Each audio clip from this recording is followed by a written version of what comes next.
Abidjan. Pantalon craqué, le titre de la musique, de la chanson. Pour ceux qui souhaiteraient l'écouter après, c'est Pantalon craqué.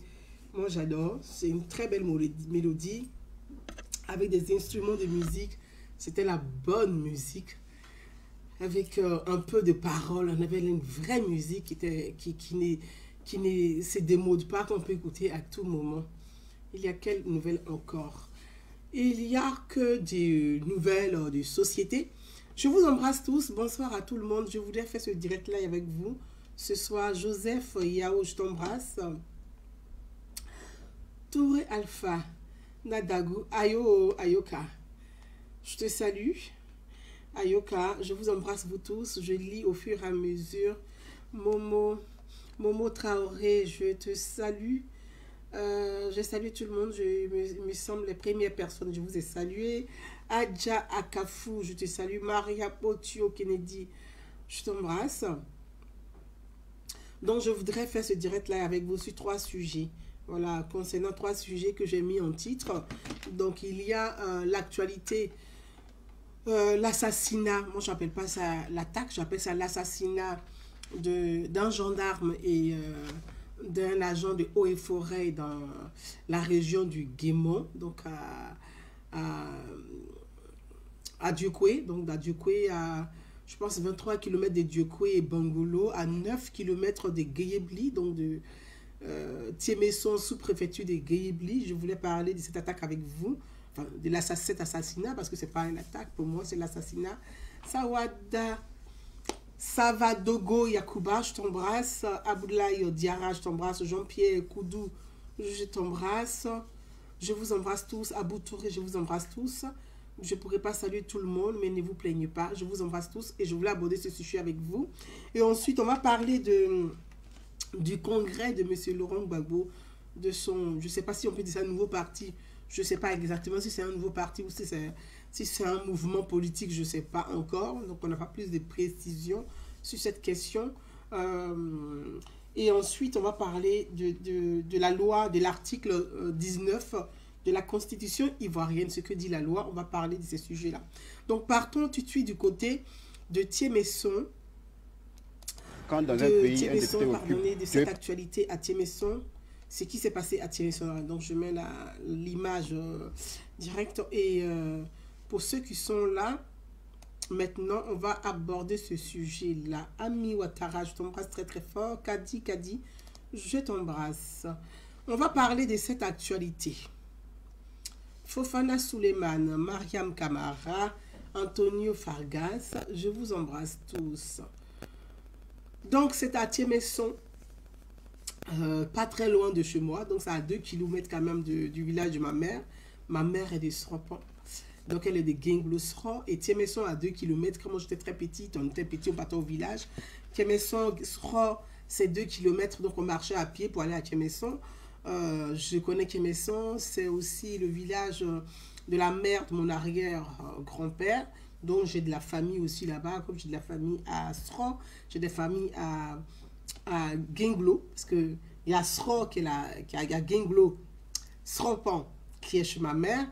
Ensuite, il y a Sro tout court qui est avant le village de ma mère, qui est aussi à 2 km. Donc, entre Sro et Guéyebli, qui est la Guéyebli, il y a entre Sro et Guéyebli, il y a 4 km, si je ne me trompe pas bien. Je pense que c'est ça. Donc, il y a 9 km entre le corridor et Guéyebli. Et donc, 23 ou 25 km de Diokwe et de Bangolo suit l'axe Diokwe-Man. Donc, quand on quitte Diokwe, on passe par Guéyebli. Ensuite, Guéyebli, on est à Bangolo. Après Bangolo, on continue, on va vers Man. Voilà. Donc, je voulais aborder ça avec vous parce que, comme vous le savez, je sensibilise beaucoup sur cette zone de la Côte d'Ivoire. Beaucoup d'entre vous m'ont posé plusieurs fois la question de dire, Gouza Naounou, pourquoi tu ne fais pas sur le plan national? On te voit plus, tu es plus axé sur la zone du Guémon. On sait que tu fais des choses sur Abidjan aussi, dans d'autres régions de Côte d'Ivoire, mais ce serait intéressant que tu sois sur tout l'étendue du territoire. C'est vrai, je pourrais le faire, mais comme je l'ai toujours répondu, j'ai dit que la zone du Guémont, donc la zone des Ouais, comme on dit entre guillemets des Ouais, moi je ne dirais pas des Ouais parce qu'il n'y a pas que les Ouais dans cette localité du pays, il y a tout le monde, c'est une zone forestière, on a plein de frères et sœurs de l'intérieur de la Côte d'Ivoire qui aussi vivent là-bas, donc qui viennent de là-bas, on a tout le monde qui vit là-bas, mais c'est une zone qui est très très sensible, qui est très fragile, qui est délicate, effectivement, parce que les guerres qu'ont vécu notre pays, la Côte d'Ivoire, ont fragilisé particulièrement cette zone du pays, parce que c'est une zone, la région du Grand Ouest et les 18 montagnes sont une zone qui produisent le café, donc on le sait, le café, le cacao, quand même plusieurs, c'est-à-dire la richesse, quand même 40 à 50% de la richesse nationale provient de cette... du Grand Ouest, et c'est vrai que il y a beaucoup c'est très fragile. Les guerres qu'ont vécu la Côte d'Ivoire ont beaucoup particulièrement fragilisé cette zone du pays. Donc c'est pour ça que je mène beaucoup d'actions, d'activités associatives. Il y a plein d'associations, il y a des personnes de bonne volonté, des personnes de grand cœur, et l'État apporte son soutien à cette localité du pays particulièrement. Et je voudrais, avant de commencer, saluer l'État de Côte d'Ivoire, le président de la République, son Excellence, le président Alassane Ouattara, saluer son gouvernement qui fait des choses formidables, qui est toujours aux côtés de cette population du côté du Guémont et du Cavali et du Tonkpi, donc les 18 montagnes. Je voudrais aussi saluer les autorités sur place, le président des régions, tous les élus qui participent à la stabilité de cette localité du pays. Et même si nous, en tant qu'association, nous apportons notre soutien va dans le sens de renforcer l'action de l'État sur place. Parce que c'est important, l'État ne peut pas tout faire. Et je l'ai toujours dit, je dis l'État ne peut pas tout faire. C'est des associations qui peuvent aussi accompagner, aider l'État à réussir un certain nombre de choses. Parce que l'État ne peut pas être tout à la fois. Mais l'État est là, l'État est présent. Mais il peut y avoir des choses aussi souvent qui échappent à l'État. Et parce que les remontées ne sont pas faites les remontées ne sont pas faites automatiquement. Il y a des choses il peut y avoir des choses qui échappent à l'État, mais c'est des associations sur place qui, de par leur proximité avec les populations, parce que le président, quand il est à Abidjan, il n'est pas dans les campagnes, il n'est pas dans les campements, il n'est pas sur les routes. Donc, il y a des choses qui peuvent échapper à la capitale, mais c'est des associations, c'est des petites mains, comment j'appelle les petites mains, comme ça sur place, qui sont aux côtés des populations au quotidien, qui sont en contact avec les populations et qui doivent aider l'État à faire remonter toutes les informations nécessaires pour garantir la sécurité, pour garantir l'équilibre et la stabilité de ces zones très sensibles. Et je veux remercier le président de la République, comme je l'ai dit, remercier son ministre, le ministre de la Défense, le ministre d'État, le ministre Téné Ibrahim Ouattara. Je le dis parce que le ministre de la Défense fait beaucoup de choses dans cette localité du pays. Il apporte énormément en matière de sécurité et de protection des populations et de garantir la sécurité du territoire. Remercier aussi le ministre de l'Intérieur, les préfets, le président des régions, toutes les personnes, en tout cas toutes les personnes qui accompagnent les populations au quotidien, surtout dans cette localité du pays. Je vais remercier aussi le président de région, qui est mon président de région, on appelle affectueusement Adjaro, qui est aussi ministre secrétaire, ministre secrétaire auprès du ministre secrétaire des affaires maritimes auprès du ministre des Transports. Donc je salue le ministre Amadou Koné, qui était très récemment dans cette localité. Je remercie aussi le Premier ministre. Tous ceux qui accompagnent, je remercie l'État. Voilà. Pourquoi je commence par ces propos avant d'arriver à ce sujet-là? Parce que comme je le lis parfois sur les réseaux sociaux, même je l'ai lu encore ce matin à mon réveil, j'ai eu tellement de messages, des insultes, d'autres qui m'ont maudit, d'autres qui m'ont menacé. Mais ça, c'est pas important. Je voudrais dire que ce qui se passe dans cette localité du pays, ce qui s'est passé dernièrement, n'est pas une attaque en tant que, comme j'ai lu sur les réseaux sociaux, Je n'étais pas très présente ces derniers temps parce que je suis très, très occupée. J'ai beaucoup de choses, mais ça, c'est personnel. C'est personnel. Mais ce qui s'est passé ces derniers temps dans cette localité n'est pas une attaque terroriste.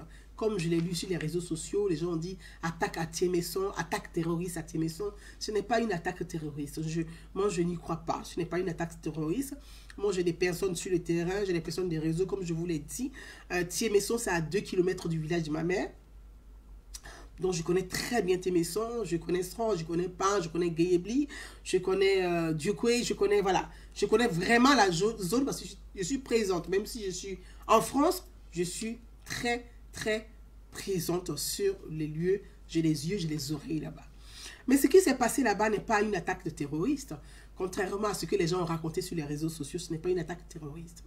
Ce qui s'est passé là-bas, ce n'est pas des jeunes guerriers qui se sont rébellés ou qui se sont révoltés comme c'était cette facilité de raconter. Ce n'est pas vrai. Moi, je vais vraiment apporter, pour une fois, appelons un chat et appelons un chien.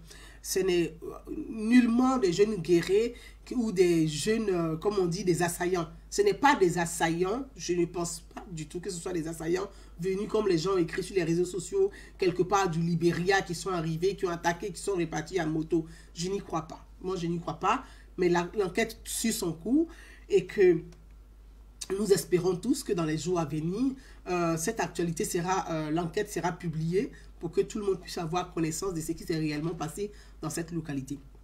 Mais je peux relever quelque chose, que je pense qu'il est important quand même que nos autorités et que même Abidjan, l'État aussi, on peut, à travers notre intervention, on peut donner des pistes comme ça à l'État pour que l'État puisse aussi tenir compte d'un certain nombre de choses. Je pense que c'est important parce que le rôle même de la citoyenneté d'un citoyen, le rôle d'une association, c'est d'accompagner l'État à réussir. Donc nous sommes là aussi pour accompagner l'État à réussir. Cette localité est très fragile. Tout le monde sait ce qui s'est passé dans cette localité de la Côte d'Ivoire. Il y a eu, comme l'a dit dans une interview de M. Guillaume Soro, ex-chef ou bien ancien ou bien nouveau chef rebelle, peu importe, il a dit il n'y a pas eu une seule rébellion dans cette localité du pays. Il y a eu plusieurs rébellions. Donc, il y a eu beaucoup de fragilité. Et l'État a envoyé dans l'accompagnement d'aider les populations à être en paix, de vivre ensemble, de garantir la sécurité des populations. L'État a déployé beaucoup de moyens dans cette localité du pays. Et moi, je tiens vraiment à le souligner, parce qu'on ne le dit pas assez. Le président de la République, le président son Excellence, le président Alassane Ouattara, a voté pour la région pour le Grand Ouest. Quand je dis le Grand Ouest, c'est le Gore et les 18 montagnes. C'est tout cela qu'on appelle le Grand Ouest. Donc, c'est la région des Bété, la région des Oué, la région des Yakuba, la région des Krouma, des Nyamboua. C'est tout ça qu'on appelle le Grand Ouest. Mais le président Alassane Ouattara, arrivé au pouvoir, il a pris connaissance de ces fractures, de ces fragilités dans toutes ces régions de Côte d'Ivoire. Donc, le président a fait voter ce qu'on appelle le plan Marshall. Le plan Marshall pour accompagner ces localités à pouvoir se reconstruire, à accompagner les populations, à pouvoir se refaire, revivre, se réinventer et à vivre ensemble. Parce que, quoi qu'on veuille, nous sommes obligés et nous sommes appelés à vivre ensemble. Personne sur l'étendue du territoire ne peut dire qu'il peut vivre seul. Nous sommes appelés à vivre ensemble. De par même notre propre histoire, de par notre famille, dans chaque famille de Côte d'Ivoire, on a de tout. On a des chrétiens comme des musulmans. On a des malinqués, on a des Krou, on a des Akans. On a tout le monde dans chaque famille de Côte d'Ivoire. Il y a un métissage et c'est une chance pour la Côte d'Ivoire. Donc le président Alassane Ouattara a donné des moyens conséquents à ces régions de Côte d'Ivoire et à la région du Grand Ouest. Donc, que ce soit le Gore, ce soit le Cavali, ce soit le Guémon et ce soit le Tokwi. Je tiens vraiment à le dire. Et le Haut-Sassandra. Donc voilà, il y a le Gore, le Haut-Sassandra, il y a le Cavali, il y a le Guémon, il y a le Tokwi. Donc, cette grande région de Côte d'Ivoire, le président Alassane Ouattara a déployé les moyens pour accompagner les populations et accompagner ces localités à pouvoir se développer. Je dis mais. Et moi, je l'ai toujours dit ici sur les réseaux sociaux, j'ai toujours attiré l'attention des uns et des autres sur ces questions-là. Parfois, on trouve que, bon, ah, Gouza Naounou, elle en fait un peu trop, elle dit tout, elle cache pas d'autres. Moi, je suis là pour que l'État réussisse. Gouza Naounou, elle veut que l'État réussisse. Et je sais que l'État peut réussir. Je sais que le président doit réussir et il avance à grands pas vers cette réussite. Donc, en tant que citoyenne, mon devoir, ce n'est pas de cacher un certain nombre de choses, mais au contraire, d'apprécier quand c'est bon, de dire quand c'est pas bon, d'interpeller quand ça n'y va pas. Moi, mon rôle, c'est ça mon rôle de citoyenne. C'est pour ça que je dis, je suis une femme citoyenne, une femme libre, une femme engagée. Libre d'apporter ce qui ne va pas, libre d'apprécier ce qui va. Engagée pour que ça marche. Citoyenne parce que tout ce que je fais va dans le sens de la citoyenneté, de la République, de la démocratie et dans le respect des institutions et le respect des autorités de l'État. Je pense que quand on part de là, il n'y a plus rien à ajouter. Pour être citoyen, c'est ça. Donc, dans cette localité, le président a donné beaucoup. Mais malheureusement, beaucoup n'a pas été donné aux populations de cette localité-là. Oui. Le président Alassane Ouattara a donné beaucoup à cette grande région du Côte d'Ivoire, cette partie de la Côte d'Ivoire. Mais malheureusement, les populations n'ont pas bénéficié de beaucoup que le président a donné. Les populations n'ont pas vu. Ça fait un 1. Et puis ceux qui ont coupé sur la route, les coupeurs de route là, quand le président envoie qu'ils prennent beaucoup et qu'ils ne donnent même pas un peu, ceux-là, ils ont pris pour habitude de diaboliser cette région de la Côte d'Ivoire. Et de dire, ah ceux-là, de toute façon, ils n'ont jamais aimé le président Alassane Ouattara. Ce sont les ouais, ceux-là, ils sont pour Laurent Gbagbo. Ceux-là, ils n'aiment pas le président. Tout ce qu'on va faire là, ils ne vont jamais aimer le président. Alors que c'est faux. Alors que c'est faux. Alors que c'est faux. Dans cette localité du pays-là, il y a des femmes et des hommes qui aiment profondément le président Alassane Ouattara. Dans cette localité du pays-là, il y a des femmes et des hommes qui aiment profondément, je dis, la personne du président Alassane Ouattara. Eux, c'est Alassane Ouattara. Le reste, ça ne les intéresse pas. Il y a des femmes et des hommes là-bas. Et il y en a nombreux sont là-bas comme ça. Mais, puisque leur stratégie, c'est de ne pas donner ce que le président donne là. Eux, ils ont trouvé le moyen de dire, ceux-là, ils ne sont pas avec le président. Ils ne sont pas avec nous. De toute façon, tout ce qu'on va faire là, ils ne vont jamais reconnaître ce que le président fait. Vous n'avez pas vu tout ce que le président fait là. Ils ne disent jamais. Ils disent que ce n'est pas bien. Ceux-là, ce sont les gens, ce sont les gens d'en face. D'autres même vont aller dire même, ne la donnez pas. Hein. Si vous la donnez là, ils vont s'organiser pour faire coup d'État.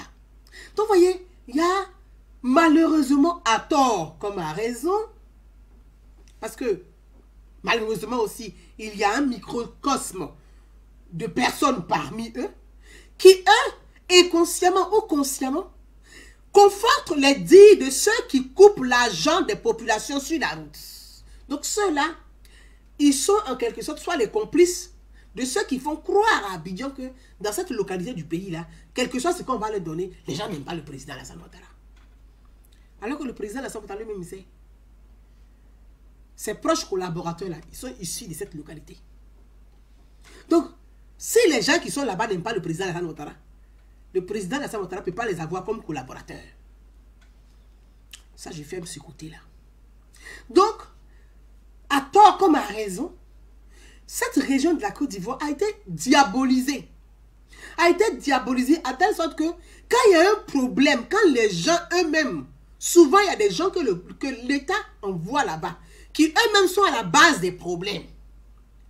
Quand ils créent ces problèmes-là, comme ils ont trouvé la facilité de dire et de faire, de montrer du doigt les ressortissants de cette localité comme les méchants de la République, comme les mauvais de la République,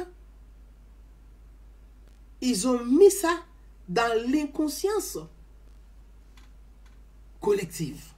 Donc les gens ne cherchent plus à discerner, de dire, mais qu'est-ce qui se passe là-bas? Qu'est-ce qui s'est passé là-bas? On trouve le raccourci, on dit, ah, de toute façon, les guerriers là, ils aiment ça. Ah, les guerriers là. Ou bien, ah, les bêtés là. Ah, les gens là, de toute façon, tout ce que le président va faire. Ah, les gens là. Ah, les gens là. Les gens vont trouver toujours. C'est qu'on fait le raccourci. Mais dans cette localité-là, il y a souvent des gens. Mon frère Zasso, merci Dagourou, merci mon frère. Merci, je t'embrasse, merci. Donc, il y a des gens qui eux-mêmes là, comme ce sont des marmailleurs, ils font croire que les gens de cette localité n'aiment pas le président. C'est plus facile comme ça, ils vont couper sur la route. Quand on donne des vivres même pour là-bas, ils prennent et coupent. Ah, de toute façon, c'est quoi on fait là-haut? Ils n'aiment pas le président. Je laisse cette parenthèse. Donc, il y a parfois des gens, souvent certains représentants de l'État. Quand je dis représentants de l'État là, il y a certains représentants de l'État qui eux-mêmes sont à la base des crises dans ces localités. Oui, et c'est de ça que je vais parler aujourd'hui avec vous. Il y a certains représentants de l'État qui eux-mêmes sont à la base de ces crises dans ces localités du pays. Parce que c'est leur business. La crise qu'a vécu notre pays, ces 10 années ou ces 20 années de crise ont fragilisé le Grand Ouest. Et le Grand Ouest là, il y a une forme de mafia parallèle qui s'est installée là-bas. C'est pour ça que j'accuse toujours Soro Guillaume pour ça. Parce que c'est lui qui est à la base de cette mafia-là. C'est sa mafia qu'il a installée là, qui est restée là-bas. Quand il était chef aux rebelles. La mafia de Guillaume Soro là, qu'il a installée dans le Grand Ouest est restée là-bas. Donc vous avez une mafia là. C'est un réseau. Pour démanteler le réseau, c'est très compliqué. Ça prend du temps. Donc parfois, il y a certains représentants qui ont trouvé le business, souvent même, ils vendent même les forêts des gens. Ils vendent les terres. Ils vendent les parcelles de terre. Ils vendent les terrains. Vous allez vous étonner. Je ne dis pas de nom, mais il y a des préfets qui vendent terrain. Toi, tu es un préfet. Tu es un représentant de l'État. On t'a nommé. Est-ce que tu es parti dans une localité, dans un département pour vendre terrain? Ça existe dans le Grand Ouest de la Côte d'Ivoire. Mais qui en parle au grand jour? On dit, il ne faut pas... Qui en parle au grand jour? C'est une mafia qui est installée là-bas. Je ne dis pas le nom de quelqu'un. Mais je suis en train d'expliquer un peu ce qui se passe réellement là-bas. Là.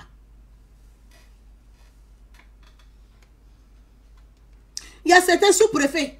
Ils se sont installés, ils ont fait leur business là-bas aussi. Est-ce qu'un représentant, un fonctionnaire de l'État, quand l'État t'envoie quelque part, ce n'est pas pour faire un business, c'est pour faire le travail de l'État. Donc, il y a une forme de mafia parallèle qui est installée là-bas. Vous arrivez aujourd'hui dans cette localité-là, vous êtes surpris. Il y a la gendarmerie, il y a la police, il y a le préfet, il y a le sous-préfet. Mais on ne comprend pas pourquoi. Comment ils appellent leur truc là, où les jeunes vont vendre drogue, fumer drogue là. Ils appellent ça, il y a un nom là. Ah, aidez-moi, il y a un nom, j'oublie le nom.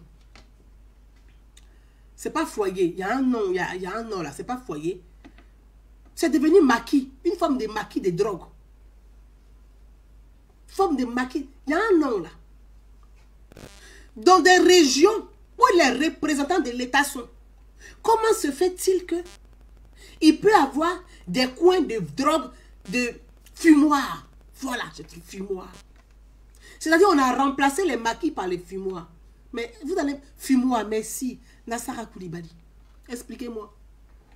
Dans un département où il y a fumoir, le préfet, il ne sait pas qu'il y a fumoir. Il attend quoi pour démolir ça? Les fumoirs sont autorisés? Non. C'est quelle loi qui promulgue les fumoirs sur un territoire? Donc, le rôle des préfets, c'est d'empêcher que les trafiquants puissent installer des fumoirs. Parce que les fumoirs, là, c'est les trafiquants. Mais les trafiquants, là, c'est pas les trafiquants, là, c'est les terroristes. Parce que c'est la drogue qui finance le terrorisme. C'est pas autre chose. C'est la drogue qui finance le terrorisme. Donc, ces régions de Côte d'Ivoire, là, il y a des fumoirs à ciel ouvert. Préfet sait, sous-préfet sait, commissaire sait, gendarme sait, les élus savent, tout le monde sait. On est placata, on est assis dedans. Voilà la difficulté dans ces régions de la Côte d'Ivoire. Voilà le problématique. Mais moi, j'accuse Soro Guillaume, c'est lui. Parce que cette forme de délinquance là, c'est lui qui a installé ça dans le Grand Ouest. C'est pas quelqu'un. C'est Guillaume. C'est pour ça qu'il dit Guillaume Soro, lui et moi, on est mariés sur Facebook. Moi, je ne fais pas game avec quelqu'un sur Facebook. La seule personne avec laquelle il fait game, c'est Guillaume Soro. C'est lui et moi, on fait nos games sur Facebook. Parce que il a été d'une méchanceté, d'un cynisme sans nom. Il a installé un foutoir qui est très compliqué, et pour l'État, et pour les populations, et pour les communautés. C'est installé là-bas. Donc la difficulté est liée. Il y a une mafia qui est installée. Donc ces gens-là, ils ont des réseaux aussi parallèles aussi à Abidjan. Quand tu veux remonter l'information, tu deviens l'ennemi. On dit tu es un traître. On dit ceux-là, on le fait attention, hein, ils ne sont pas avec nous. Ceux-là, vous allez, ils ne sont pas avec nous. Ce n'est pas les bons militants. Ça c'est quand tu entends quelqu'un dire c'est pas le bon militant, il faut t'en méfier. C'est que c'est lui-même qui n'est pas bon. C'est quoi un bon militant? Un bon militant, c'est un bon citoyen. Entre nous, vous qui m'écoutez. Un bon militant, c'est un bon citoyen. C'est celui qui accompagne l'État à réussir. C'est celui qui fait la promotion des actions de l'État. C'est celui qui fait la promotion des actions de la vision du président. Maintenant, toi, tu dis qu'il n'est pas bon. C'est lequel qui est bon? Celui qui fait trafic? Celui qui déstabilise? Celui qui insulte l'État? Celui qui insulte l'autorité de l'État? C'est lui qui est bon par rapport à celui qui fait la promotion de l'État des droits. Faisons très attention. Faisons très attention à ce qu'on dit. Donc, il faut que l'État ouvre les yeux sur ces questions-là. Je ne vais pas rentrer dans tous ces détails. Moi, j'ai juste énuméré quelques questions. Et je pense que l'État en a connaissance. Oui. Donc, revenons à Thiemesson.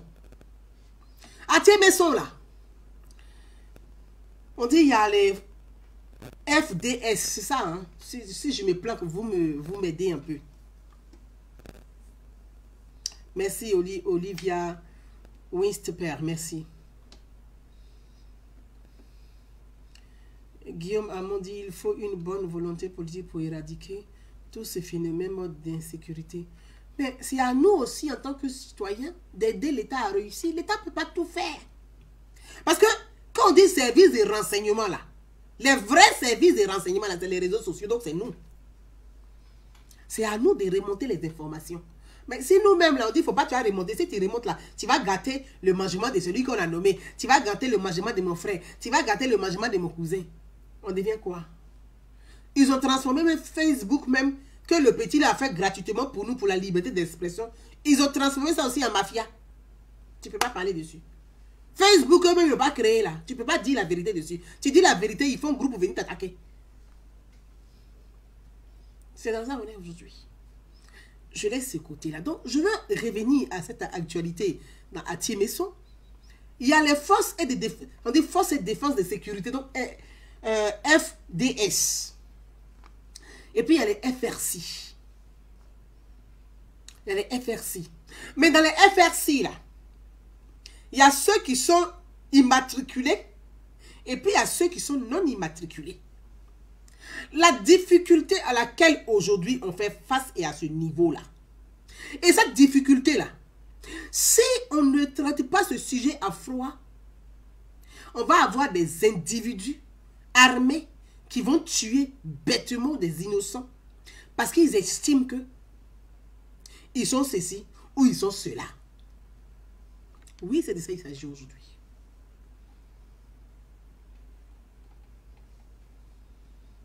Désolé, Meko. Merci, mon frère. Je t'embrasse. Les FSI, là, il y a ceux qui sont immatriculés dedans. Et puis, il y a les non immatriculés. Donc, on dit le chef d'état-major. C'est ça, hein? Le chef d'état-major a demandé, parce que la zone, là, de l'ouest, dont je viens de vous citer, et je prends le cas comme j'ai décrit un peu, pour que les gens comprennent ce que je veux dire. Dans le Guémon, par exemple, je prends, comme l'affaire s'est passée dans le Guémon, je vais prendre l'exemple du Guémon, mais cet exemple-là est pareil pour tout le Grand Ouest. comme dans le Tonkwi, dans le Gord, dans le Haut-Sandra, et même au nord. Il y a des événements comme ça qui se passent aussi au nord de la Côte d'Ivoire. Malheureusement. C'est-à-dire, il y a les FRC, là, il y a une partie des FRC qui, eux, ne sont pas immatriculés parce qu'ils ne remplissent pas les conditions. Hein, je sais pas, un truc comme ça. Mais là où Soro Guillaume, parce que je reviens à ce personnage, où il a été, je dirais, malin, mais il n'est pas aussi malin que ça. C'est-à-dire, il a recruté des gens quand il était aux manettes, qu'il a fait rentrer comme ça, rempli comme ça entre les FSI. Parce qu'il préparait demain. Il s'est dit que ceux-là, je vais les faire rentrer comme ça, vraga dedans. Demain, je vais me servir de ceux-là pour déstabiliser le pouvoir de Ouattara. Comme ceux-là, ils n'ont pas la formation bien, ils n'ont pas... Pour ceux qui se rappellent, j'avais déjà fait des vidéos pour dire, selon les notes d'information, en tout cas que moi, à ma connaissance, Soro Guillaume aurait... On n'arrive pas à estimer ces hommes au sein de l'armée quelque chose de 10 000. Donc, il fallait les identifier, les estimer pour comprendre, pour pouvoir maîtriser la chose. Ça, c'est un autre sujet. Donc, lui, il préparait déjà comment il va déstabiliser le pouvoir Ouattara. Parce qu'il se dit que, oh, si j'ai réussi à déstabiliser Gbagbo, Ouattara, c'est du... Pour lui, Ouattara, c'est un truc de rapide, vite fait. Chap-chap, c'est du chap-chap. Mais c'est qui n'a pas compris, c'est qu'Alassane Ouattara a vu dans la pile. C'est que tu as fait à Gbagbo, là. Il te regarde et dit, lui, là, il te tient comme ça, pic. Je laisse ce côté-là. Et donc, ces FSC qui ne sont pas immatriculés, dans la zone, c'est une zone qui est rentable. Il y a du bois. En même temps, il y a des mafieux, comme je vous l'ai dit. Ceux qui font les... on appelle les... On a parlé des fumoirs. Ceux qui tiennent les fumoirs sont un business. Ils ont des plantations de drogue à l'ouest de la Côte d'Ivoire. Des plantations de drogue.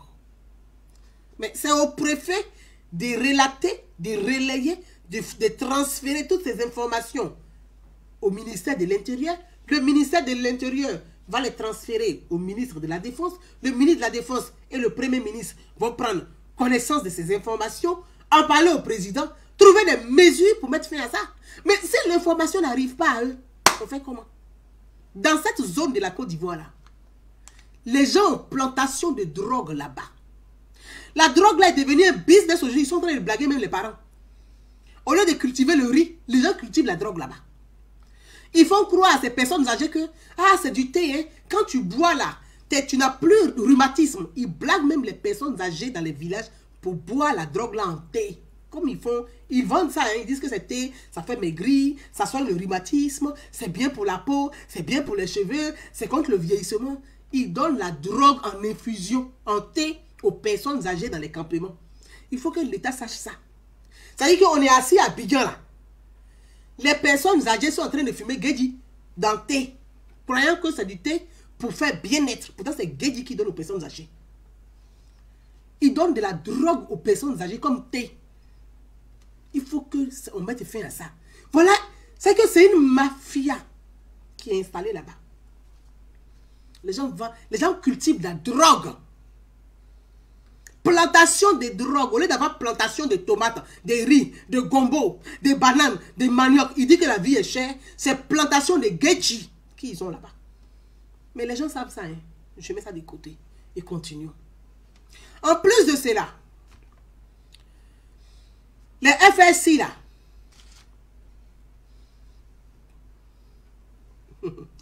Ouattara David dit oh ma grand-mère, regardez, Ouattara, il faut arrêter de me faire rire là, parce que là, je suis inspiré, il ne faut pas gâter affaire là. Il dit oh ma grand-mère. Mais c'est triste à dire. Hein. Après, les gens sont étonnés, on dit, il y a des enfants qui ont violé les grandes-mères. Mais les grandes-mères là donnent Gedji là-bas, dans les campements là. Donc c'est une mafia. C'est une mafia qui est installée. Maintenant, entre les FSI là, c'est leur business. Il y a des gens qui ont leur business dedans. Et puis, il y a on dit les travailleurs clandestins, les gens qui sont dans les mines là, clandestins, les mines là, les clandestins dans les mines là, les orpailleurs clandestins, tout ça là est installé là-bas. Donc, la mafia est un business. Donc, quand l'État dit merci au président de la région, et donc de ma région, Seredo Célestin, qui fait un travail formidable. Et quand quelqu'un travaille, il faut reconnaître qu'il travaille. On peut ne pas être d'accord, mais il faut reconnaître le bienfait. Il fait un travail formidable, formidable auprès de la jeunesse, des femmes. Il fait un travail formidable. Il est tous les week-ends dans la région en train de parcourir, parler aux jeunes. Moi, je le salue au passage. Et quand, tellement qu'on... Oh, pailleur, merci, Bamba Aboudraman, merci. Tellement qu'ils ont diabolisé la zone. Oh, les jeunes, ouais, là, c'est comme ça. Oh, c'est comme ça. Ceux-là, ils aiment pas là. Ah, ceux-là, ils sont comme ça. Ah, ceux-là, ils sont bêtes. Ah, ceux-là, ils sont ceci. Ah, ceux-là, ils sont cela. À tel point qu'on s'est limité à ça. Mais ce qui se passe en bas, là, on ne dit pas. Il y a des gens eux-mêmes qui créent les tensions entre les communautés. Parce qu'ils ne veulent pas quitter la zone, en fait. Il y a des envoyés de l'État. Il y a certains fonctionnaires qui ont trouvé le jackpot là-bas. Ils font un business qui est fructueux. Ça marche. Ils ne veulent pas aller ailleurs. Donc, quand l'État dit votre mission est terminée, vous devez aller ailleurs net, c'est eux-mêmes qui créent les tensions pour rester. Pour dire, vous voyez, les guerriers là ne vont pas changer, ça ne va pas haut. Il n'y a pas là encore entre eux. Donc, il faut qu'on reste. C'est devenu un business. Je vous dis la vérité. La vérité, là, c'est ça que je vous dis aujourd'hui. Je vous dis la vérité. Comme le cas de Thiemesson, là. Il y a des FSI qui ne sont pas immatriculés. Le chef d'État dit que rentrer, le chef d'État-major dit rentrer en caserne. Parce qu'il faut identifier maintenant pour comprendre qui est immatriculé, qui n'est pas immatriculé. Si tu n'es pas immatriculé, tu vas bien faire ta formation. Non, hein? On leur demande de rentrer en caserne. Vous qui n'êtes pas réguliers là, rentrez en caserne. Maintenant, il y a ceux qui ne refusent de rentrer en caserne parce qu'en ce moment, c'est la période du cacao. Actuellement, c'est la période du cacao. Donc, quand les corridors, là, quand ils sont arrêtés, là, tous les camions qui passent, là, les camions qui passent, ils font leur business, ils font lesquels. Vous allez donner un peu, c'est leur rente. Leur rente qui est là. Donc, ils ne veulent pas rentrer en caserne. Eux, ils veulent rester pour dire, oui, il faut la sécurité. Ils vont raqueter les gens. On leur demande de rentrer en caserne. Pour ne pas rentrer en caserne, là, c'est entre eux-mêmes. Entre eux, là, il y a d'autres qui ont pris leurs propres armes pour aller tuer leurs propres camarades. Ce n'est pas les jeunes guerriers. Ce n'est pas attaque terroriste. Ce n'est pas assaillant qui a quitté au Libéria pour arriver. Il faut que la vérité là soit dite. C'est entre eux-mêmes. Pour ne pas quitter, pour faire leur coup de chat, ils vont même tuer leurs propres amis. C'est-à-dire que ton frère d'âme, quelqu'un qui a une formation réelle des militaires, tu ne peux pas tuer ton camarade militaire, ni gendarme, ni policier. Donc, ce qui s'est passé dans la zone, dans le coin qui est là, que je suis en train de conclure pour vous donner là. C'est entre eux. Pour dire quoi? Ah, il y a l'insécurité, il y a les assaillants qui sont rentrés dans le Guémon. Il faut qu'on reste ici. Mais vous avez fini de rentrer. Parce que leur business est là-bas. Donc, je pense que il faut que l'État... Ali Doukouré dit c'est un vieux mot. Ah, c'est le mot de mon grand-père, ça, Koucha. Mon grand-père, c'est lui, il dit Koucha. Paix à son âme. Donc, il faut que les gens rentrent. Donc, les enquêtes là, qui sont les gens qui faisaient la ronde sur le corridor? Ils n'ont qu'à prendre la liste de tous ceux-là. C'est entre eux là-bas que c'est quitté, où ils ont tué le gendarme et l'agent de OS Forêt. C'est pas quitté ailleurs. Ce n'est ni les jeunes guerriers, ce n'est ni les femmes guerriers, ce n'est ni les vieux guerriers, ce n'est ni les assaillants, ce n'est ni les terroristes. C'est pas vrai. C'est entre eux là-bas que c'est passé. Donc voilà concernant le problème de Thiemesson que je connais très bien. Et je veux remercier les jeunes de Thiemesson qui ont pris la jeunesse de Thiemesson avec leur président, qui ont pris le courage de dire, eux-mêmes ils sensibilisent les populations, les jeunes dans ces villages-là font un travail formidable. Thiemesson, Sro, Pan, Gayebli, Diokwe, les zones. Moi j'ai des émissaires, j'ai une équipe, ils font un travail formidable. Les gens font un travail formidable auprès des populations. Aujourd'hui, là, je dis Dieu merci. Cette zone qu'on disait zone de non-droit, là, aujourd'hui, là, les populations sont apaisées. Les populations sont apaisées. C'est pour ça que j'ai remercié le chef de l'État, le président Alassane Ouattara. J'ai remercié le ministre d'État, le ministre de la Défense, Téné Ibrahim Ouattara. J'ai remercié le ministre de l'Intérieur. J'ai remercié le Premier ministre. J'ai remercié le président des régions, les élus, qui par leur bonne volonté mènent vraiment des vraies actions. Et je remercie toutes ces associations qui travaillent au quotidien, qui apportent au quotidien, qui aident au quotidien, qui accompagnent vraiment, qui font du concret. Parce que la paix là, la cohésion sociale là, c'est pas le concret. C'est pas des slogans. C'est par l'action sur le terrain. Accompagner vraiment les populations. C'est comme ça qu'on va réussir. Et c'est important de continuer comme ça. C'est important de continuer comme ça. Donc, mes frères et sœurs, je lance encore un appel aux populations du Guémon pour leur dire merci pour leur calme. Parce que les jeunes, ouais, habituellement, quand on s'en va, souvent quand on ment sur eux, ils sont énervés, ils disent, ils ont menti sur nous, on va s'exprimer. Non, non, ne vous exprimez pas. Nous, même le président Alassane Ouattara sait que ce n'est pas vous. Le ministre de la Défense sait que ce n'est pas vous. Le ministre de l'Intérieur sait que ce n'est pas vous. Le Premier ministre Achille Patrick sait que ce n'est pas vous.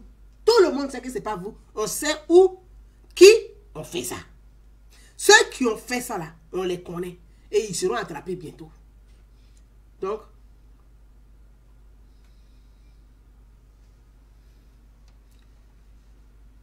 merci Guillaume. Donc c'est ça. En ce moment, c'est la période de café, de cacao. Les gens sont dans les micmacs. Ils veulent donner des frayeurs. Ils vont aller, ils vont sur les routes. Ils vont assassiner les gens. Les gens vont fuir. Et puis ils vont aller voler leur cacao. C'est pour ça que j'accuse toujours Soro Diom. C'est lui. C'est pas quelqu'un d'autre. Donc, concernant la question de Guéyebli, voilà ce que je voulais dire à ce sujet-là. Et dire aux populations de Guémon que Dieu nous fera grâce, comme je l'ai dit, et comme on dit, Inch'Allah, comme on dit ici, Dieu le veut, Dieu est grand. La 3e édition de Noël pour tous, nous prions ensemble et que nous espérons qu'elle aura lieu. Nous mobilisons, nous sensibilisons, nous alertons, nous écrivons, nous secouons les cocotiers, comme on dit, pour que les enfants de cette localité puissent bénéficier de l'arbre de Noël de cette année, que la 3e édition soit une belle réussite. Pour toutes les personnes, comme je l'ai dit, qui souhaiteraient vraiment nous aider, à nous accompagner dans ce sens-là pour Noël pour tous, je reste disponible. Vous avez mon numéro de téléphone qui est sur ma page Idée de paix. Vous pouvez m'écrire un message. Les numéros, comme je l'ai dit, sont dessus aussi pour toutes les personnes qui souhaiteraient apporter leur contribution pour satisfaire ces enfants cette année. Merci à vous. Donc, je vais répondre sur la question de... Je vais terminer avec ce sujet-là. Et puis, je voudrais aussi dire un message à mes parents du côté du Guémon, à tous mes parents, ouais, Malinké, BT. Ah, vous allez vraiment m'excuser, j'attendais ce coup de fil, pardonnez. Pardonnez. Oui, frère. Allô? Allô? Allô? Allô? Oui. Oui. Ça va, mais je suis contente. Quel bout. Depuis que j'attendais l'appel. Ça va.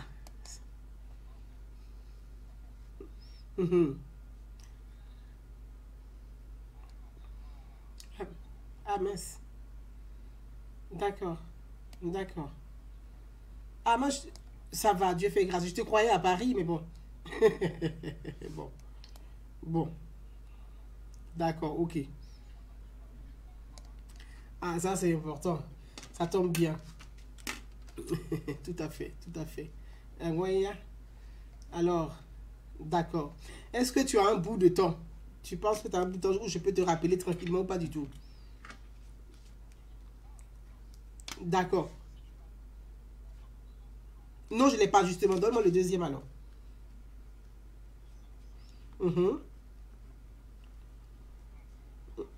D'accord.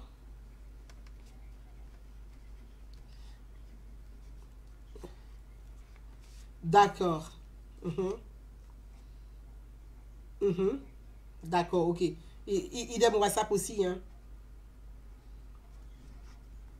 D'accord. Donc, quand je finis, je t'appelle parce que je suis sur le... Je viens de terminer justement sur Kemeson.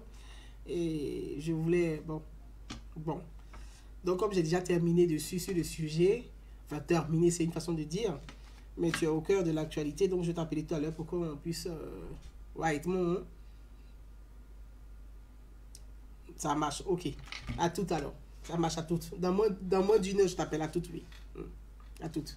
Ça marche, oui. Je suis désolée, mes amis, hein. Pardonnez. Je suis désolée, mais l'appel là, j'attendais l'appel là depuis très longtemps. J'attendais l'appel depuis très longtemps. Et je ne dirai pas le nom, mais je vais dire merci à la personne qui m'a appelé. Merci beaucoup. Voilà, je ne dirai pas du nom. Parce que je vois tellement là, les compatriotes de Facebook, là, on dit, mais qui a appelé? Qui a appelé? Hey, laissez qui a appelé là? Prenez-moi cadeau. Ça, c'est mieux. Donc, on va partir sur l'actualité. On est à 49 minutes. Hein. Ah, faut... Attends, Blaise à Abidjan, quoi, un vrai militaire ne tue pas son camarade d'âme. Ah, ça c'est clair. Un vrai militaire ne tue pas son camarade. Tout à fait, tout à fait. La Cine connaît, je vous embrasse. Au nom de Dieu, après la pluie, il y a toujours des beaux temps. Je suis une Congolaise, précisément de Kinshasa, actuellement en Europe, et ça fait 3 mois que mon mari m'avait... Ah bon? Votre mari vous a abandonné? Ah mince alors, quel connard, ma pauvre. Si ça peut vraiment vous rassurer, vous avez la chance, hein, madame. Voilà, c'est pas pour rire, mais bon. Votre mari vous a abandonné, vous avez la chance d'être en Europe. En Europe, les femmes seules, elles vivent nettement mieux. Hein. Je peux vous garantir que les femmes seules vivent mieux. Donc, vous n'avez pas de besoin. Allez-y auprès des associations. Ah, vous êtes voyante spirituelle. D'accord, bon. Ben, écoutez, comme je vous ai dit là, les voyants spirituels là, ma chérie, j'efface. Voilà. Maintenant, si tu reviens, je vais te bloquer. Si tu écris encore même que tu es voyant spirituel, je te bloque. Ma page Facebook. Je vais te bloquer. Voilà. Donc, continuons. Laurent Gbagbo, le congrès de M. Laurent Gbagbo, on va vous montrer ici un peu. Et je pense que je vais mettre le 3e sujet pour une autre fois parce que je n'ai pas envie de rester plus d'1 heure sur ce direct live là. On va regarder rapidement ici. Je vous montre ici. Ici, vous voyez qui là, sur cette photo. Là, je m'adresse aux jeunes de Côte d'Ivoire. À vous les jeunes de Côte d'Ivoire. Parce que, voyez-vous, je vais lire un message que j'ai reçu là, ici. Où ces jeunes m'ont insulté. Et puis, comme d'habitude, ils prennent plaisir à m'insulter. On est beaucoup qui... Merci beaucoup. Merci, mon frère. Je viens de lire ton message. Merci beaucoup. Alors, la personne me crie... Je pense que la personne qui m'a envoyé le message... Voilà, la personne m'écrit pour me traiter de vieille femme, de salope, de pute, d'une pute qui baisse sa vieille culotte, qui couche avec les aristocrates. Voilà. Voilà. Des injures de ce genre. Hein. J'en ai reçu tellement à mon réveil. C'est qu'un dimanche matin, je me réveille. J'ai plein d'insultes comme ça de ce genre que j'ai reçu un message en inbox. Donc, j'ai relayé celui-là sur ma page. J'ai relayé 2 sur ma page inbox où il y a un autre qui me dit, oui, c'est à toi, Gouza Ndaounou, c'est à cause de 30 millions que le RDA te donne, que tu fais tout ça, que tu défends le président Alassane Ouattara. Mais le président Alassane Ouattara est le chef de l'État. Il n'est pas le président du RDA. Il est le chef de l'État. Il est le chef des institutions. Il est le pouvoir exécutif. Le président Alassane Ouattara, là, s'il dit Laurent Gbagbo, il faut danser, on dit Laurent Gbagbo danse. S'il dit Laurent Gbagbo, il faut dormir, Laurent Gbagbo dort. S'il dit Laurent Gbagbo, il faut marcher, Laurent Gbagbo marche. Actuellement, là, c'est lui qui fait le son. Le pouvoir exécutif. Mon frère, mes frères, 30 millions, c'est pas l'argent. Est-ce que 30 millions, c'est l'argent? Vous qui vivez en France là, 30 millions, ça fait combien en euros? Quelque chose de 40 000 euros. Vous pouvez payer un appartement ici à 40 000 euros. C'est pas possible. Moi, je vis dans une zone là. Même box, où on gare voiture là, il ne peut pas payer ça à 40 000 euros. Ça coûte pas 40 000 euros. Minimum là, c'est 60 000 euros. Là où on gare voiture là, à plus forte raison maison. Vous n'avez pas dit appartement. Donc 30 millions, c'est pas de l'argent. C'est pas de l'argent. Les événements que je fais en Côte d'Ivoire, pour ceux qui me connaissent, Noël pour tous là, c'est pas moins de 30 millions. C'est pas moins de 30 millions. Je mets ça de côté. Mais je veux dire à ces jeunes qui sont perdus, qui n'ont pas compris le sens de l'État, qui n'ont pas compris la citoyenneté, qui n'ont pas compris même la vie. Sur cette image-là, c'est qui? C'est Stéphane Kipré, le gendre de M. Laurent Gbagbo, et de Gado, la fille de M. Laurent Gbagbo. Je viens de vous montrer l'image. Stéphane Kipré, le gendre de Laurent Gbagbo, Gado, la fille de M. Laurent Gbagbo. On me dit, pourquoi tu dis M. Laurent Gbagbo, tu dois dire président. Mais Laurent Gbagbo n'est plus président. Bédié n'est plus président. Je ne peux pas faire de confusion. Si je dis Gbagbo est président, Bédié est président, et le président de la République, je dis quoi? Donc, je respecte les institutions, je respecte la hiérarchie. Le chef de l'État, c'est le président Alassane Ouattara. Laurent Gbagbo est ex-président. Je peux l'appeler monsieur, si je veux. Monsieur, ce n'est pas une insulte. C'est une forme de politesse. Je n'ai pas dit jeune homme ou je n'ai pas dit vieux. Je dis monsieur Laurent Gbagbo. Donc, c'est une forme de politesse. Je mets ça de côté.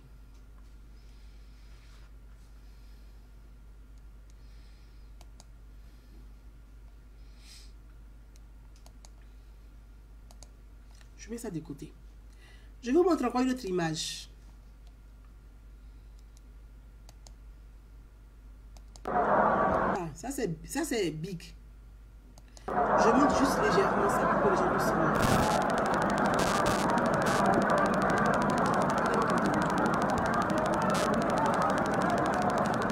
Je ne vais pas tirer dessus, je laisse passer. Le voilà qui est là. C'est Bitogo, Adama Bitogo, qui fait partie de la direction exécutive. Bon, la nouvelle direction n'est pas encore, annoncée, mais il continue de répondre aux affaires du parti. Donc, en tant que responsable politique du parti au pouvoir, Adama Bitogo, qui est député de la nation, donc qui est un député RHDP, il est de formation politique RDR au sein du RHDP, est parti représenter le RHDP à l'invitation de M. Laurent Gbagbo à son congrès des PPA, des PEPA. PEPA, le parti des Gbagbo PEPA là. Toi, jeune de Côte d'Ivoire, qui n'a pas compris le sens de la vie, tu ne sais pas ce que c'est que la politique, tu n'as pas compris les hauts et les bas, tu donnes ta vie pour des gens qui, eux, ne meurent pas pour toi. Eux, leurs enfants ne meurent pas pour toi. Tu as compris quoi, petit? Tu as compris quoi? Jeune soeur, jeune frère, tu as compris quoi? On va continuer.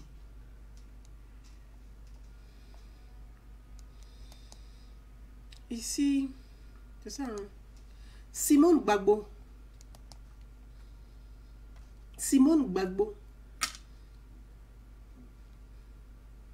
Simone Gbagbo, encore, hein? Toujours épouse de M. Laurent Gbagbo, parce qu'ils ne sont pas encore divorcés, ils sont toujours mariés.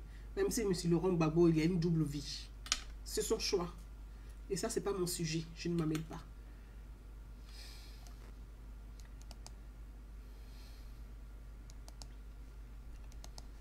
Je ne me mêle pas de ça. C'est sa vie. Il agit comme il veut, comme il entend. C'est son problème, c'est pas mon problème ça. Simone Gbagbo, en compagnie de qui? De Sidi Touré. Qui est Sidi Touré? Ex-porte-parole du gouvernement Alassane Ouattara. Ministre de l'écologie, c'est ça? Dans le gouvernement Alassane Ouattara. Ils se tiennent par la main. Ils ne se frappent pas. Ils ne se giflent pas. Ils se tiennent par la main.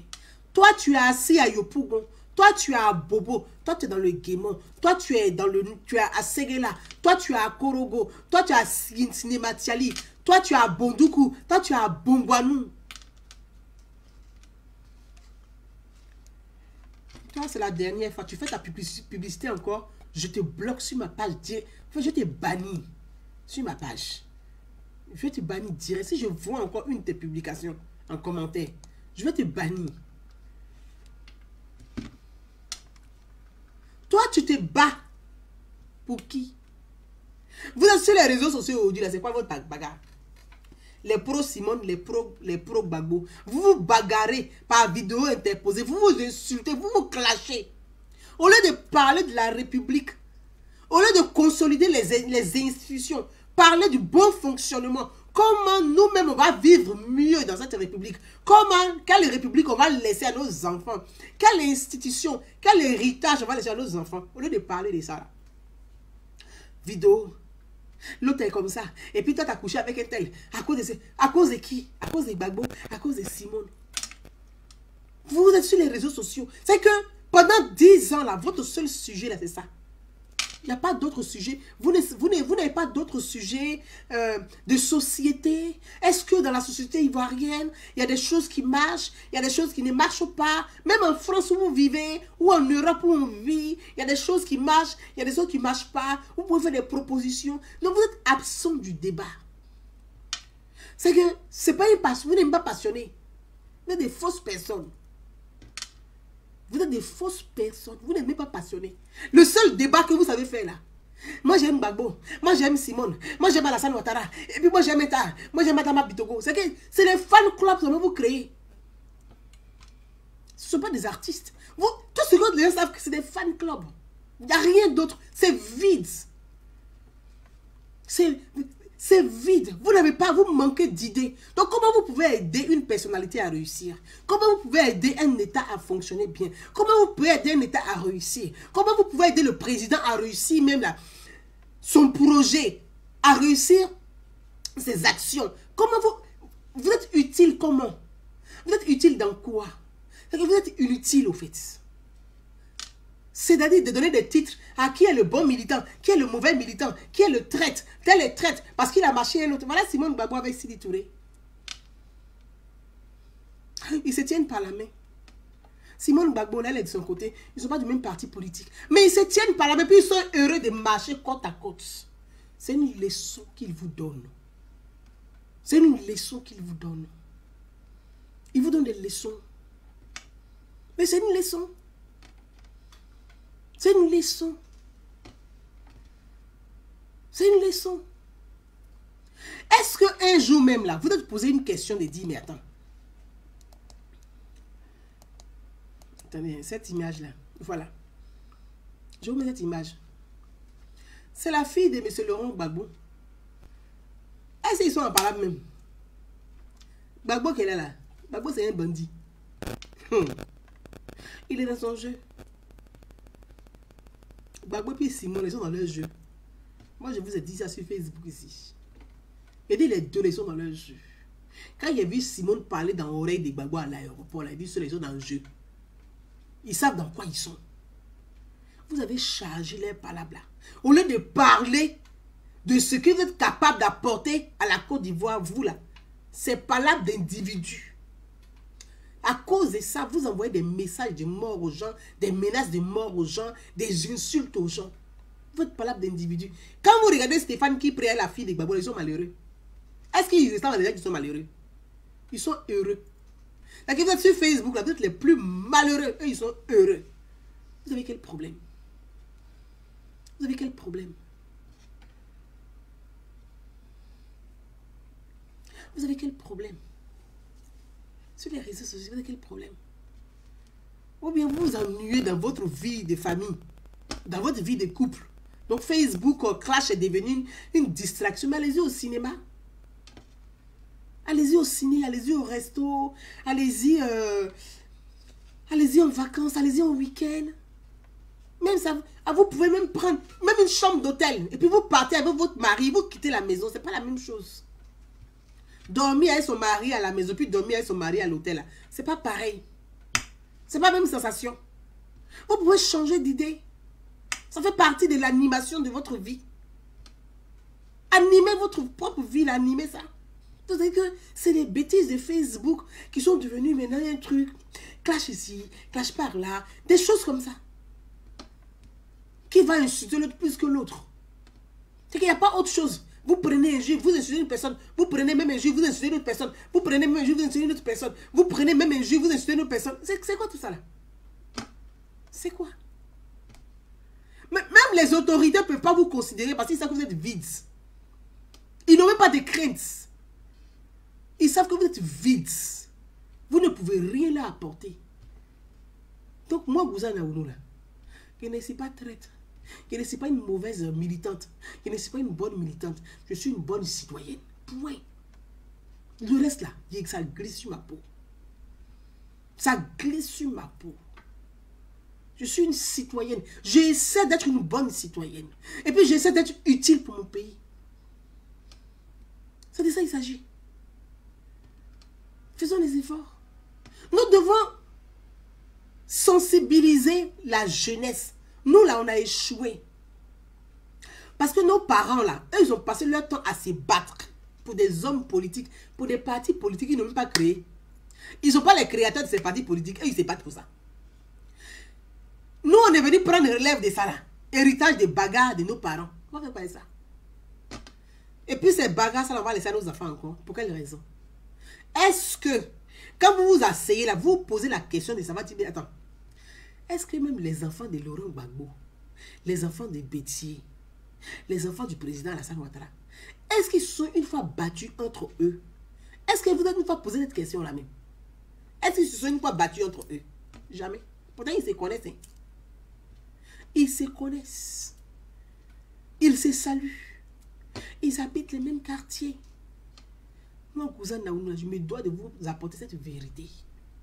C'est pour ça que je sensibilise les jeunes. Je dis, ne mourrez plus pour les hommes politiques. Ne mourrez plus pour les hommes politiques. Hier, là, tu n'as pas compris. Parce que tu n'avais pas une grande soeur pour t'expliquer. Nous, là, on n'avait pas des grands frères, des grandes soeurs pour nous expliquer que la politique, il ne faut jamais mourir pour quelqu'un.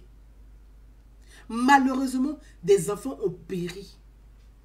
Des jeunes remplis de vivacité, pensant qu'ils peuvent transformer le monde, qui rêvaient gros. Ces jeunes sont morts pour des hommes politiques. On les a vus mourir.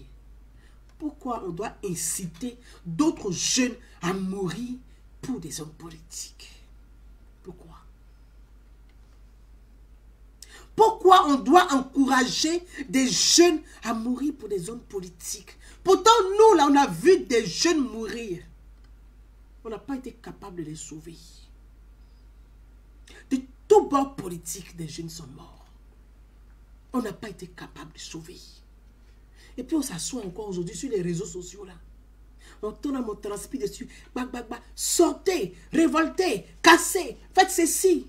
Hey. Ici là, le cerveau, là, on va remettre ça un peu en place. Sauvons des vies. Plutôt que d'inciter à la mort.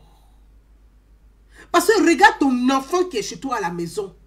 Est-ce que ça te plairait de voir ton enfant mourir pour un homme politique? Pourquoi tu dois inciter l'enfant d'autrui à aller mourir pour un homme politique? On se bat pour ses idées. Mais on ne se bat pas pour un homme. On se bat pour ses idées. Même quand tu appartiens à une famille politique, là, viens avec tes idées. Tu ne viens pas pour te battre. Pour prouver que tu aimes plus que les autres. Ce n'est pas ça les idées. Les idées là, c'est qu'est-ce que tu apportes. Dans la construction d'un projet, Toi là, tu apportes quoi? Chacun a des idées. On a quelque chose de bon en nous. C'est ce quelque chose de bon, on doit ressortir. Et puis c'est comme ça, les hommes politiques se disent, mais attends. Au fait, cette jeunesse n'est pas bête. Il y a quand même une jeunesse intelligente. Au fait, ces femmes ne sont pas idiotes. Il y a quand même des femmes qui ont des capacités, qui ont quelque chose à apporter. Et puis on nous respecte. On dit non, il y a femme et puis il y a femme. Il y a jeune et puis il y a jeune. Il y a homme et puis il y a homme. Mais non. Vous êtes là, vous incitez les gens à aller mourir. Vous mourrez. Regardez là, ils sont heureux. Vous allez mourir pour les gens qui sont heureux. Est-ce qu'on vous a dit que quand on est pauvre, on doit être bête? C'est parce qu'on est pauvre qu'on doit être intelligent. Un homme politique là, quand il fait de la politique, c'est pour améliorer toutes tes conditions de vie. C'est pour ça qu'il a fait le choix de faire de la politique. Il dit, je fais de la politique parce que moi, je suis capable d'apporter. Je vais améliorer les conditions de vie. Je vais apporter plus. L'égalité pour tous. La santé pour tous. Voilà comment je veux. Je veux construire un projet. Voilà un homme politique, là, il vient pour améliorer toi tes conditions de vie. Mais il ne vient pas pour que toi, tu puisses l'aimer jusqu'à quand tu vas mourir pour lui. Tu as une fois vu ses enfants mourir pour lui-même. Est-ce que vous avez une fois entendu un homme politique, là, ses enfants, même vous parlez de politique? Quand vous le voyez, vous dites, hey, là, c'est l'enfant des temps. Il dit, ah non, moi, je ne fais pas de la politique. Mon père ne veut pas qu'on fasse de la politique. Ah bon? Hein? Toi, ton papa ne veut pas que tu fasses de la politique et puis c'est nous, on fait politique pour ton papa. Posez la question. Les hommes politiques, là, même les enfants, même des ministres, mais quand vous voulez parler politique, ils disent, ils ne parlent pas politique avec vous. Ah oui. Ah non, non, nous, notre papa ne veut pas qu'on parle de la politique. Ah non, non, non, notre maman ne veut pas qu'on fasse de la politique. Nous, on ne parle pas de politique. Hein? Donc, vous parlez de politique chez vous à la maison. Nous, chez nous, on prend pour vos papas là pour faire manger. Entrée, plat, dessert. On est des gens, on se bat dans la rue. Les enfants ne font pas politique. Mais, quand il y a une nomination, c'est là papa, on nomme. C'est toi, ton papa, on a nommé. Toi qui es en train de mourir pour les gens là, on a nommé ton papa. Il faut laisser ça. Il faut laisser ça. Il ne faut plus mourir pour quelqu'un. Ceux-là, ils sont heureux. Ils sont dans leur game. Ils se battent à cause de jetons. Ceux-là, ils se battent à cause de jetons. Ils ne se battent pas pour quelque chose d'autre. Donc, s'ils t'aiment trop là, ils n'ont qu'à te donner un peu. Ils n'ont qu'à te donner aussi. Toi, tu as assis à Yopougon, tu transpires à l'équerre. Tu n'as rien à manger. Même pour te coiffer, mais tu ne peux pas. Mais quand on dit qu'il faut porter t-shirt, tu es premier. Tu veux te battre pour démontrer mais que tu aimes les gens plus que tout le monde. Les enfants, il ne faut pas politique. Il ne faut pas politique, les enfants. Quand on dit à Bobo, vous tremblez partout. Vous laissez à Bobo. L'esprit à Bobo est en moi. Mais à Bobo, là, nous, on est rien, on réfléchit. On ne se bat pas partout. On ne se bat pas partout. Arrêtez. La leçon, là, ils vous ont donné. Simone Bagbo attrape la main du chef d'un membre du gouvernement et puis les deux rigolent. On dirait un beau couple. On dirait Brigitte avec Macron. C'est ça là, on voit. Mais ce n'est pas ce que j'ai dit. Ne transformez pas mes dires. Il dit quand on les voit, on dirait Brigitte avec Macron. Mais ce n'est pas ce que j'ai dit. Parce qu'ils sont tellement heureux. Ils sont très jolis ensemble. Hein. Ils forment un très beau couple. Attendez, vous allez les voir.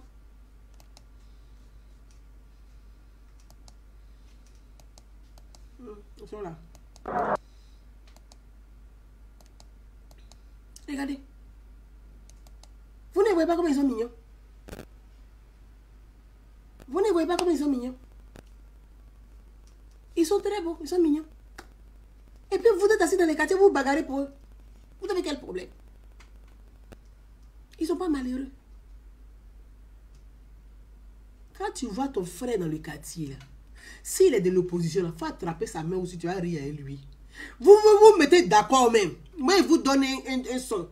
Mettez-vous d'accord dans les quartiers, là. Les hommes, les partis politiques, les hommes politiques, là. Ne vous battez, faites semblant, ne vous battez plus pour eux. Quand ils viennent là, mettez-vous ensemble. Que tu sois RHDPO, que tu sois FPIO, que tu sois PDCO, vous les jeunes là, mettez-vous ensemble. Et puis vous dites cela, quand ils vont venir les couper. Parce que c'est votre jeton. Quand ils viennent vous parler là, vous faites semblant, oh, et puis vous prenez, vous tabassez. Quand d'autres arrivent, vous prenez, vous tabassez. Quand d'autres viennent, vous prenez, vous tabassez. Oui, soyez plus hiérarques qu'eux. Soyez plus hiérarques qu'eux. Les là, ils sont hiérarques. Et ils se battent pour jetons. Vous là, attendez-vous pour jetons. Ne vous battez pas pour jetons. Parce que vous n'avez pas. Ciao.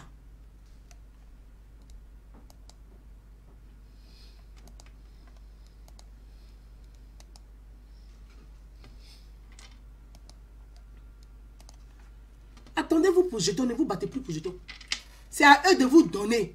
Ce n'est plus à vous de mourir pour eux. Non, non, non, non, non. Eux, les enfants vont pas politique. Donc vous là, ne faites pas politique aussi à la maison. Quand vous rentrez à la maison là, celui qui est PDCIO, celui qui est RDO, celui qui est RHDPO, celui qui est FPIO, celui qui est GOO, celui qui est Simono, tout le monde là.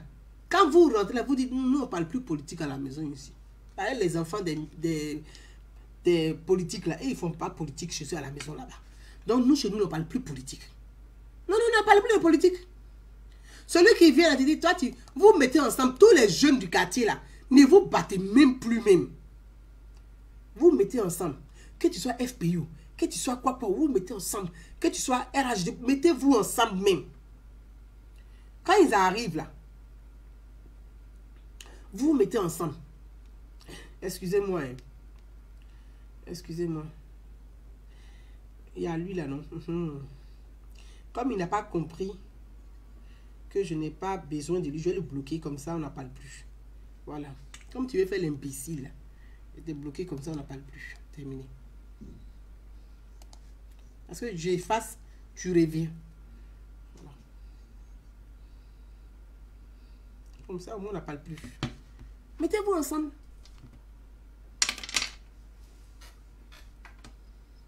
Mettez-vous ensemble.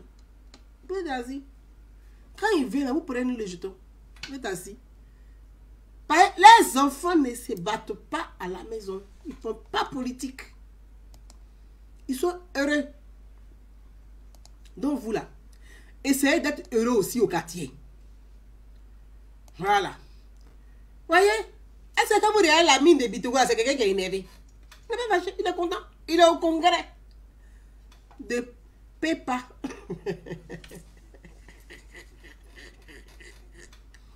Il est au congrès de Pépa.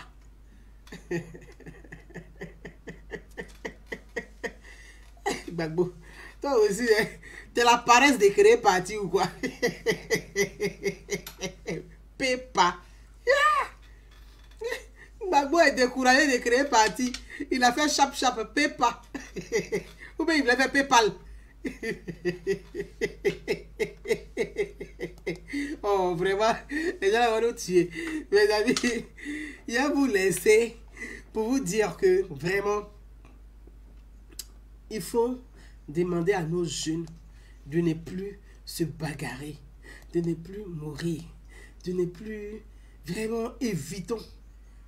Cette jeunesse-là doit plus. C'est pas lui que je cherche. Voilà, non, c'est pas lui. Et pas lui non plus. Non, c'est pas. C'est pas lui. Non, c'est pas lui. Voilà, évitez vraiment. Ah, c'est big. Voilà. Il faut que nos enfants là évitent. Et puis évitez d'appeler les enfants à aller mourir, à dire sortez, sortez, sortez, m'oubliez, sortez, sortez, allez-y mourir, sortez. Non, non, non, non, non, non. Moi, je vais vous dire, puis je vais terminer dessus. L'autre sujet, on le fera pour une autre fois. Et si Soro Guillaume même veut devenir président ou pas là, lui-même, il n'a qu'à rentrer au pays. Actuellement, il a pris ses enfants, ils sont au Canada, dans une grande école. Toi, tu veux mourir pour Soro Guillaume, pourquoi? Soro te donne là, tu prends. Soro n'a pas travaillé, là qui te donne, il a volé ça. C'est l'argent du pays. Il faut prendre. Oui, c'est ton argent, il a volé ça, tu prends. Lui-même, il sait ça, c'est vrai, il ne vous donne pas bien l'argent là-haut. Soro là, il ne donne pas l'argent aux jeunes là. Et il bavarde pour rien. Il met huile sur les bouches pour bavarder, sinon il ne donne rien de bon. Soro est radin, il ne donne rien, il met huile sur les bouches. Oui. Ses enfants sont dans des grandes écoles. Il a mis ses enfants à l'abri. Mais vous voyez les gens, ils ont mis leurs enfants à l'abri. Maintenant, ils disent que vous, là, dites à vos frères et soeurs, ils n'ont qu'à se frapper pour eux. Mais pourquoi eux-mêmes, les enfants se frappent pas entre eux? Ils n'ont qu'à se frapper aussi pour nous. Puisque c'est eux qui bénéficient quand les parents sont élus. Quand les parents sont nommés, là, qui bénéficient? C'est les enfants et puis leurs propres parents. Ah, mais ceux-là, ils n'ont qu'à se battre pour eux. Quand tu demandes non, ah, comme mon frère il fait de la politique, je ne fais pas de la politique. Ah, comme ma soeur, elle fait de la politique, elle nous a interdit de faire de la politique. Ah, ta soeur vous a interdit de faire de la politique. Et puis c'est nous là, on va faire quoi? On va se battre pour elle. Quoi? On n'est plus bêtes. À ça, il faut chanter. Premier gaou n'est pas gaou. C'est deuxième gaou qui est nyatao. On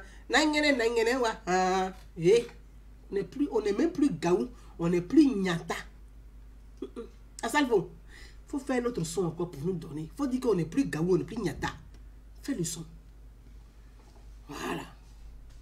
Tiens, mes frères et sœurs, bonne soirée. On se retrouve pour l'autre sujet concernant l'actualité de la loi article 19. Merci à vous tous, merci à tous ceux qui sont connectés. J'ai pris plaisir à vous parler. Ça fait un bout effectivement que je ne vous ai pas vu, on ne s'est pas parlé. Je n'ai pas lu vos messages, ça fait vraiment plaisir. Je suis très très contente de vous avoir eu ce soir, ce dimanche 17. Je vous embrasse très très fort et je vous dis à très très bientôt. Dieu voulant, sans doute le mercredi, on parlera de l'article 19. La loi concernant les députés ivoiriens. Je vous embrasse, à très bientôt. Bye bye.